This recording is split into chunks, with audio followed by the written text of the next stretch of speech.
Sunlight skimmed our driveway the way it does on days when you believe the world intends to be kind, warm enough to loosen the shoulders and make a 6-year-old dance. Eliza circled the new bike like it was a planet she'd discovered, fingers grazing the blue frame, breathless commentary tumbling out about the sparkly streamers and how the bells sounded like a tiny celebration. I was halfway through a laugh when the temperature changed, though the air didn't. It was my sister's face that did it.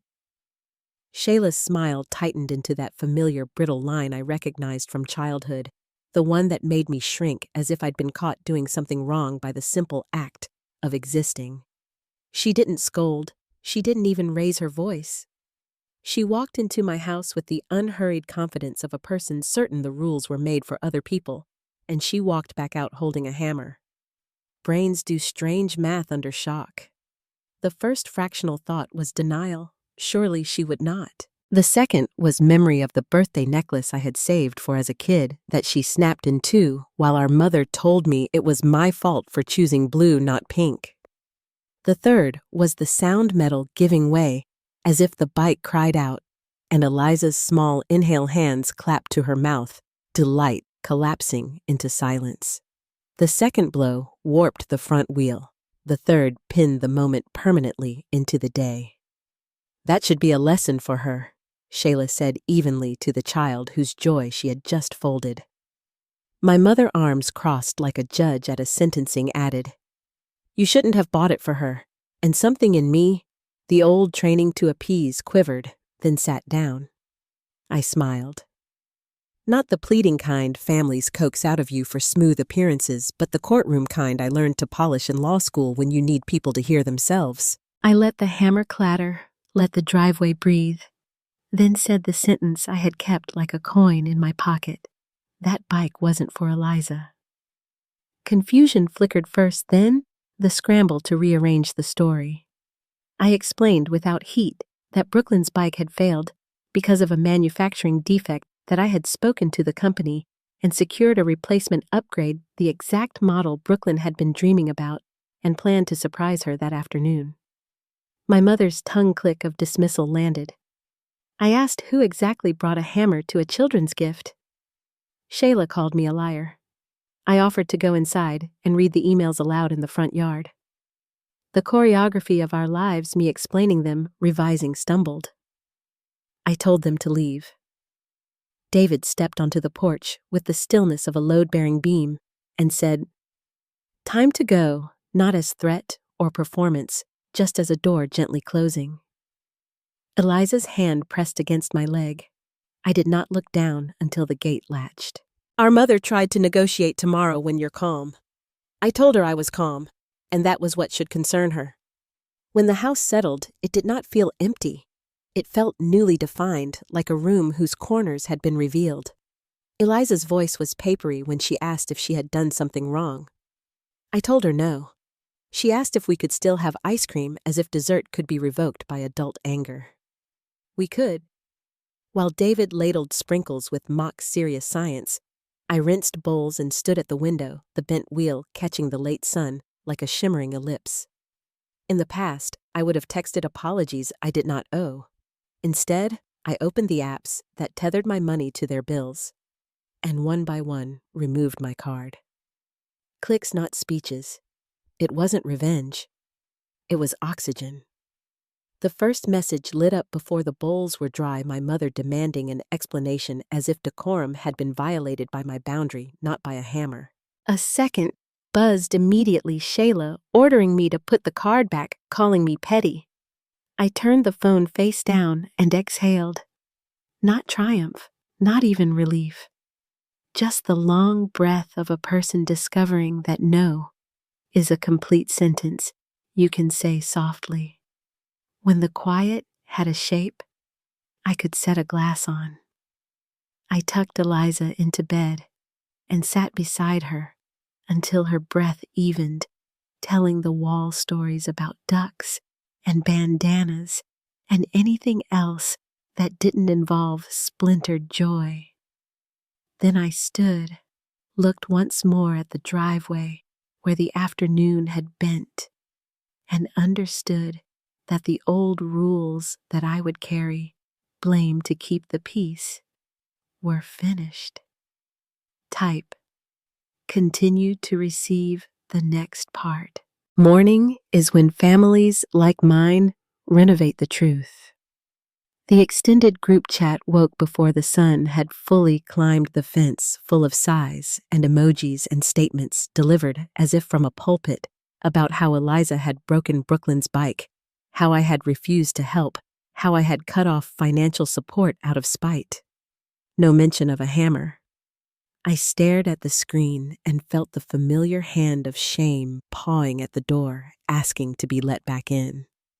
I did not open it. Instead, I opened the porch camera app.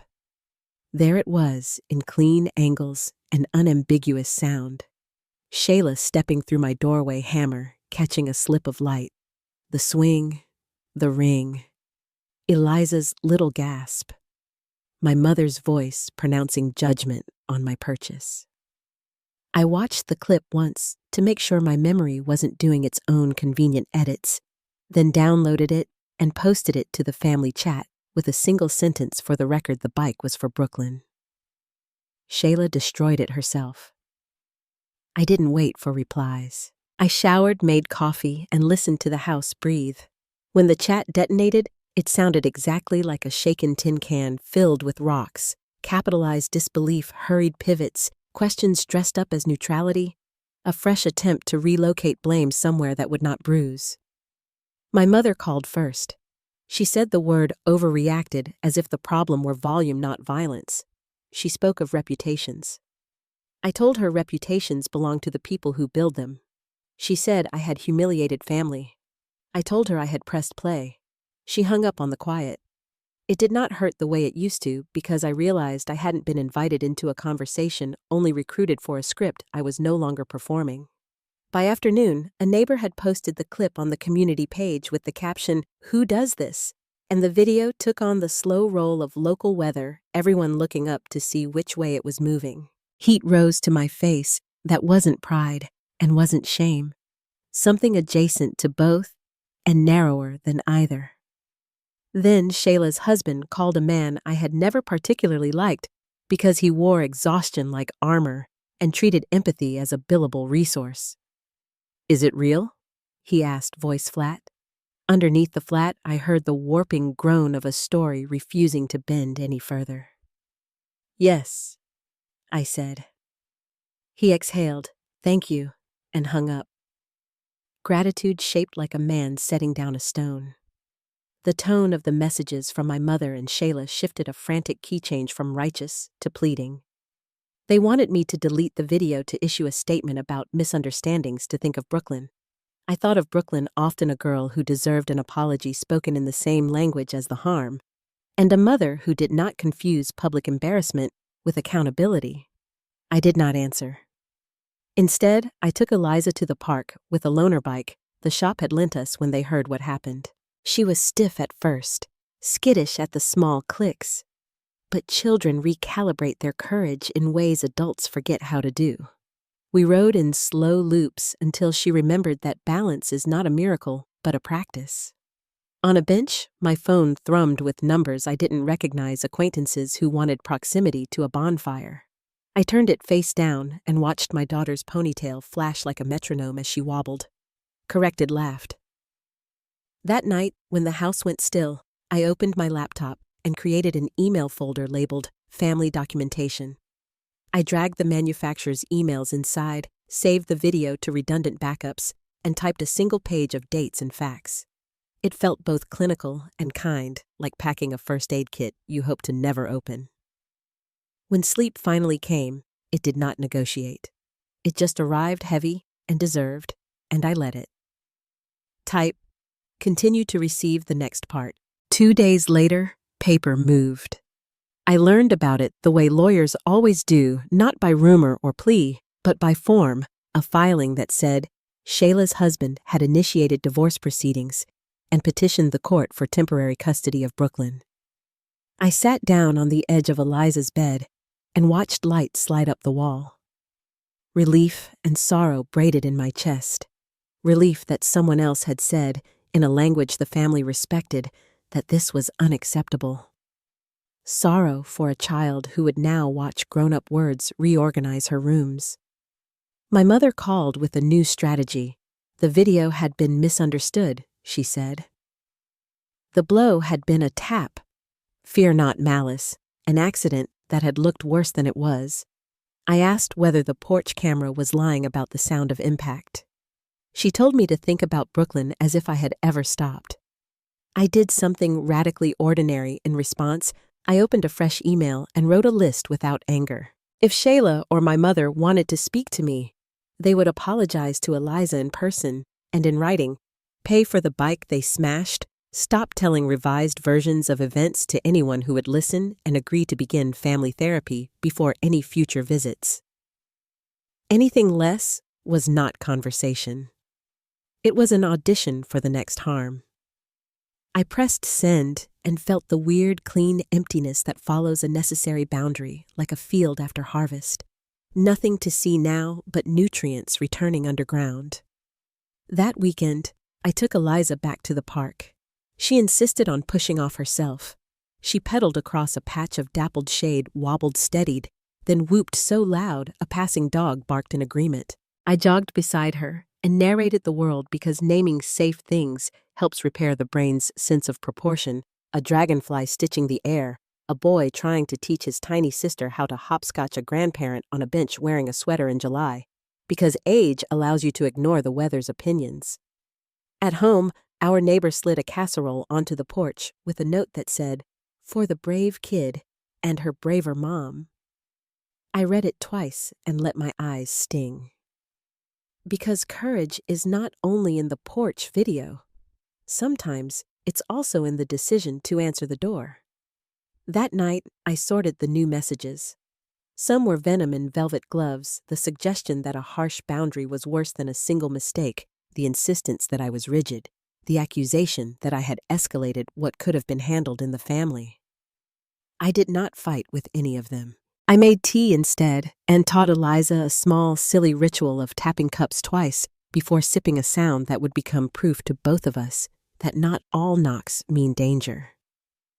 When she slept, I sat at the kitchen table with David and listed the practical things that knit a life after a tear, a separate email folder, so my mother's words wouldn't ambush my morning. A filter for unknown numbers. A reminder to breathe before opening the community page.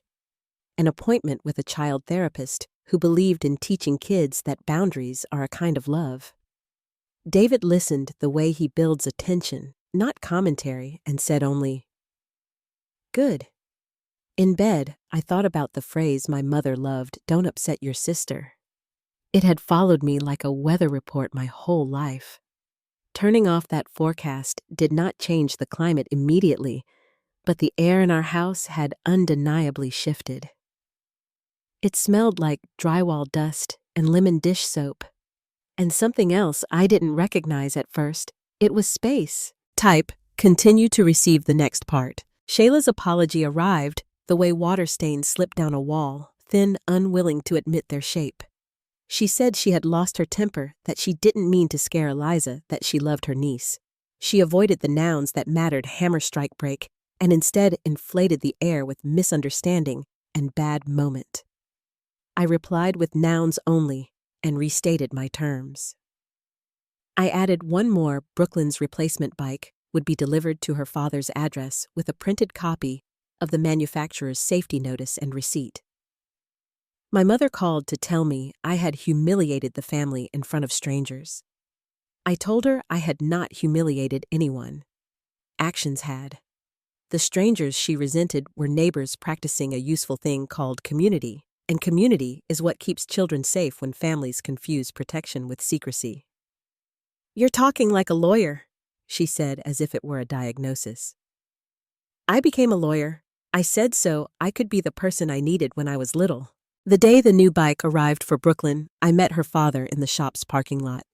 He looked wrung out and present, like a man who had stopped pretending sleep would fix what only courage could. Brooklyn ran her hands down the frame and made the humming noise children make when they are petting a beloved animal.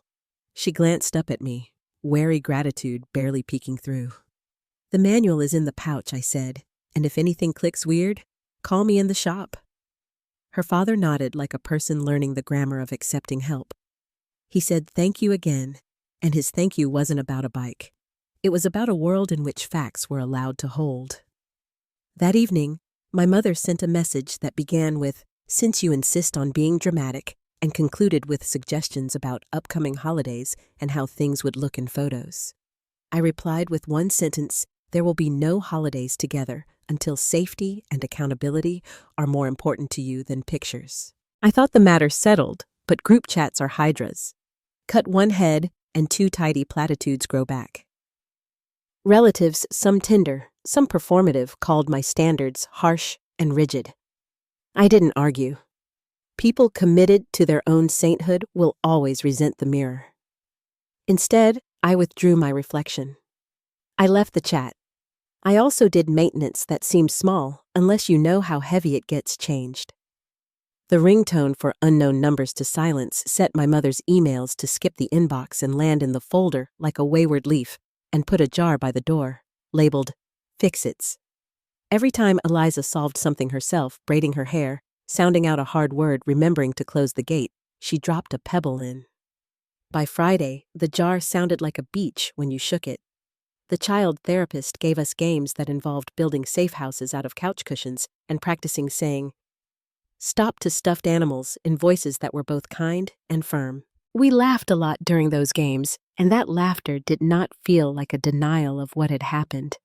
It felt like insulation. At school pickup, a few parents approached me with careful faces and stories of their own. A brother who raged, a mother who minimized the moment they finally changed the locks. The community page quivered for a week, then moved on, as communities must, to potholes and bake sales. The only people who kept the bonfire burning were the ones who needed its heat to explain themselves. I let them. Fires like that burn out when they run out of oxygen, and I was done supplying any. Type. Continue to receive the next part. 1 month after the driveway, we rode by the river, Eliza's tires, singing the soft whir that now lives in the good part of my brain. She told me she didn't like hammers, but wasn't afraid of them anymore, which I told her was a perfect boundary. You don't have to be scared of a thing to decide it doesn't belong near your joy. She asked if Auntie would ever say sorry the right way. I said, some people need practice to get that word to fit. Until then, our job is to keep our hearts roomy and our doors latched. On a bench, we ate squashed sandwiches and let the wind complicate our hair. David took a picture, not of us, posed in tidy, but mid-chew and laughing, and I understood that this is what I wanted our family albums to hold, not proof we were acceptable, but proof we were alive. The court moved as courts do, with patience that looks like indifference, unless you know how much care it takes to be careful. When asked for my statement, I stuck to facts and dates, emails and video, and let silence do the delicate work of discouraging speculation. My mother tried one last end run through David. He listened, then said the same word he'd said on the porch, enough. He is not a poet. He is a builder, and builders know which beams carry the house. Nights lengthen the way they do when autumn clears its throat. I slept. Not every night, but enough that I woke without flinching at shadows. The old weather report. Don't upset your sister, played fainter, and then one morning, didn't play at all. In its absence, the house had a new sound, spoons, clicking bicycle bells, the soft chime of 2 teacups tapped twice before sipping. I have turned over the lesson until its edges dulled, and I could hold it without wincing. Love without boundaries is not love. It is resource extraction. Families will call your fences betrayal because your confusion has been their supply. The truth is quieter and more practical. Children are studying our faces for the exchange rate of their joy. They are learning whether delight is something safe adults protect or a spark anyone is allowed to stomp. Sometimes the most loving sentence is, leave. Sometimes it is no. Sometimes it is a calm, almost boring series of clicks as you detach your debit card from accounts that treat your generosity like plumbing. I told this publicly not because I enjoy spectacle, but because shame grows in sealed rooms, and the porch video did what porch lights are meant to do. It showed. If you are reading this with your own phone buzzing, trained to apologize for being hurt, hear me. You are allowed to set terms. You are allowed to require the nouns that match the bruise. You are allowed to protect your money, your time, your kitchen, your daughter's bike, and your son's magic trick, and your grandmother's ring. You are allowed to ask that apologies speak the language of the wound. The hammer was loud, but it was not the last sound in our home. The last sound was smaller and infinitely braver. A child's laugh as she realized balance returns the whisper of tires on good pavement, the click of a lock. We finally understood how to use. If this story steadied you, let it steady someone else. Please like, share, and subscribe so more people can find it and tell me in the comments the boundary that changed your life.